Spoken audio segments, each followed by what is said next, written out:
je suis le docteur Forge, je travaille dans le service de maladies infectieuses du CHU de Lille et pour une nouvelle vidéo, on va suivre encore la crise du Covid et particulièrement, on va essayer de vous donner quelques informations sur spécifiquement vous les patients immunodéprimés et le Covid à l'heure actuelle, à l'heure du déconfinement particulièrement. Alors, le 11 mai, c'est décidé un déconfinement dans la population générale, donc c'est un déconfinement qui s'adresse pour tous. Néanmoins, ça a été décidé comme un test. On ne va pas dire que c'est quelque chose de complètement acquis, parce qu'il peut être décidé de reconfiner à un moment si de nouveaux cas importants, une nouvelle deuxième vague avec un risque théorique venait émerger. Donc ce déconfinement, pour le moment, l'évolution, elle est complètement inconnue. On ne sait pas ce qui va se passer, on ne sait pas si le virus va revenir une nouvelle fois dans la population générale, et on ne peut pas s'appuyer sur des données d'autres pays, puisque tous les autres pays ont décidé à peu près dans les mêmes dates de déconfiner leur population avec des règles globalement différentes, donc pas complètement comparables.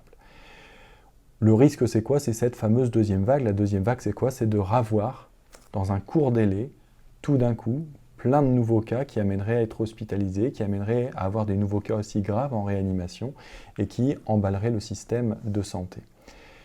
Les mesures donc, du déconfinement sont faites pour la population générale, mais qu'est-ce que ça veut dire le déconfinement d'abord? Le déconfinement, ce n'est pas un retour à la vie normale. On ne peut pas faire tout ce que l'on veut, on ne peut pas partir où l'on veut, et on ne peut pas voir toutes les personnes ou se rassembler. Ce n'est pas du tout ça.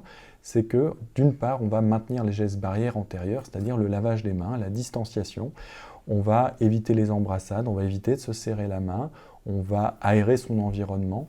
Mais la seule petite chose, c'est qu'on va pouvoir sortir de son domicile et retourner à la vie professionnelle. Néanmoins, on va voir que ce soit dans les transports en commun ou dans le milieu professionnel extérieur, on va devoir encore maintenir des gestes barrières. Il y aura des précautions complémentaires à suivre. Alors, pour la population générale, on va les détailler tout juste après. Est-ce qu'on a un petit peu de recul chez les patients qui sont sous traitement immunosuppresseur, chez les patients qui font partie de la cohorte française ou qui ont été répertoriés dans la cohorte française des patients atteints de maladies immunes ou de maladies inflammatoires? Mais ils ont été répertoriés, les patients qui ont présenté un Covid, on a pu collecter des données et s'apercevoir que certains traitements immunosuppresseurs rendaient les patients encore plus fragiles et certains immunosuppresseurs ne changeaient pas grand-chose, soit à l'incidence de la maladie, soit à sa gravité. Et donc, parmi les personnes qui ont fait des formes plus sévères de la maladie, du Covid-19, la plupart du temps, les patients étaient traités par une corticothérapie, traités par de l'AZ, donc à plus de 10 mg, donc des corticoïdes, on ne va pas dire à très haute dose, mais on va dire à dose moyenne, de l'azathiopprine ou encore du cyclophosphamide. La deuxième chose, certains médicaments ne semblaient pas plus délétères, ne vous rendaient pas plus sensibles, ne faisaient pas plus de formes sévères. On va dire que ça n'était pas non plus protecteur. Ça ne veut pas dire qu'on ne va pas faire la maladie. C'était les corticoïdes à moins de 10 mg, c'était les patients qui avaient du méthotrexate, des patients qui étaient sous biothérapie par des anti-TNF-alpha comme l'infliximab, les anti-IL-6, le tocilizumab, et même s'il y a eu des choses qui sont sorties dans les journaux, le tocilizumab ne protège pas de faire la maladie. Et enfin, les anti-IL-1β comme l'anakinra ou le canakinumab. En revanche, pour les autres médicaments que nous n'avons pas cités, peut-être vous êtes traité avec ces médicaments, il n'y a pas de données à l'heure actuelle, donc on ne peut pas se prononcer. Alors, que faire maintenant si moi, je fais partie des patients qui sont traités avec un des médicaments précités qui entraîne un surrisque, qui me rend plus fragile? Donc on le répète, c'était les corticoïdes à plus de 10 mg par jour, l'azathiopprine, la cyclophosphamide et le mycophénolate mofétyl, l'autre nom c'est le Celcept. Eh bien, dans ces cas-là, je maintiens mes mesures barrières comme tout le monde. Je peux voir ma famille, mais avec certaines conditions. C'est que je ne vois pas 10 membres de la famille en même temps, je vois 1 ou 2 membres de la famille en même temps. Je les vois si moi-même j'ai un masque chirurgical et la personne qui vient me visiter a un masque chirurgical. Homologué si c'est un masque en tissu si possible. La deuxième chose, c'est qu'on peut comprendre qu'on a aussi envie de voir ses enfants ou ses petits-enfants. S'ils sont en âge de comprendre tout ça, s'ils sont en âge de porter un masque, eh bien, il n'y a pas de problème. Par contre, sur les enfants beaucoup plus petits, où c'est plus difficile à les forcer à le porter, là, il vaudrait mieux éviter, tout simplement. Parce que toutes les conditions sécuritaires ne peuvent pas être respectées. En ce qui concerne la reprise du travail, on peut comprendre qu'on a envie de retourner au travail, aussi que l'employeur peut demander le retour au travail. Eh bien, dans ces cas-là, on évite de prendre les transports en commun. Aller au travail à vélo, si c'est possible, c'est parfois mieux.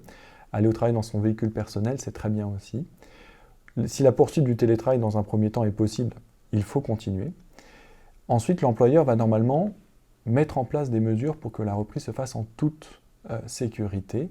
Mais si ces conditions ne sont pas réunies, à ce moment-là, on peut avoir recours à sa médecine du travail pour prolonger un arrêt de travail partiel. Et tout un tas de cadres légal dont les médecines du travail de chaque établissement sont bien au fait, est établi pour protéger les travailleurs les plus fragiles.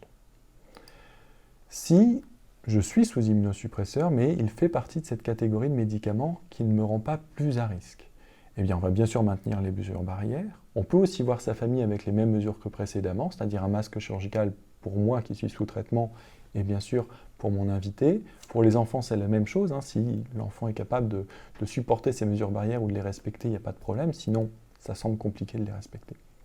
Pour le travail, eh bien, à ce moment-là, on est un peu soumis aux mêmes règles que la population générale, c'est-à-dire que je peux aller au travail. Normalement, les conditions de travail et les organismes ou vos entreprises vont s'accorder et vont s'adapter pour que le travail soit repris en toute sécurité. Et je peux prendre les transports en commun, et comme vous l'avez vu, les transports en commun, métro, bus, tramway, ils nécessitent un masque chirurgical ou un masque en tissu homologué pour pouvoir être pris.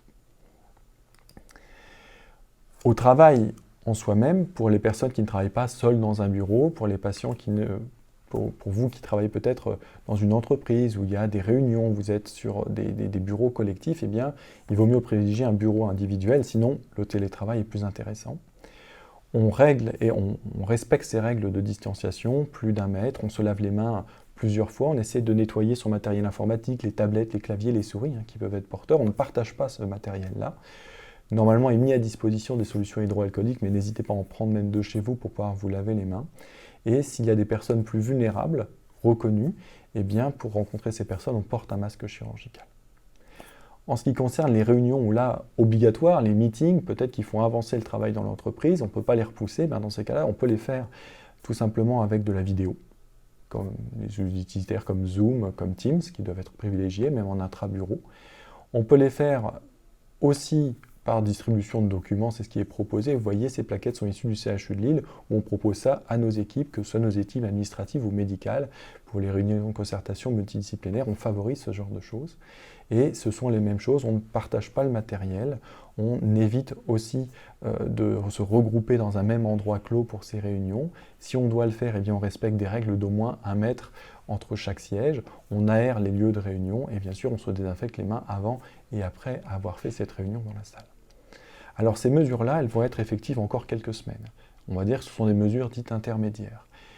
Ces quelques semaines à venir vont permettre d'avoir un peu de recul sur le déconfinement, sur la survenue d'une deuxième vague, sur l'incidence, c'est-à-dire le nombre de nouveaux cas qui vont survenir dans les semaines à venir, pour pouvoir soit encore les alléger si ça venait à ne pas se produire, ou peut-être décider d'un reconfinement si éventuellement une deuxième vague venait à apparaître, puisque c'était la seule chose qui a permis de prévenir une saturation des systèmes de santé.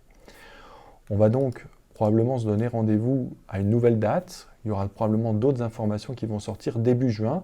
On met ici la date du 2 juin qui est attendue, mais ce sera vraisemblablement début juin pour connaître le recul de 3 à 4 semaines de déconfinement de ce test, nombre de nouveaux cas. Y aura-t-il des nouvelles mesures? Va-t-on alléger ces mesures-là?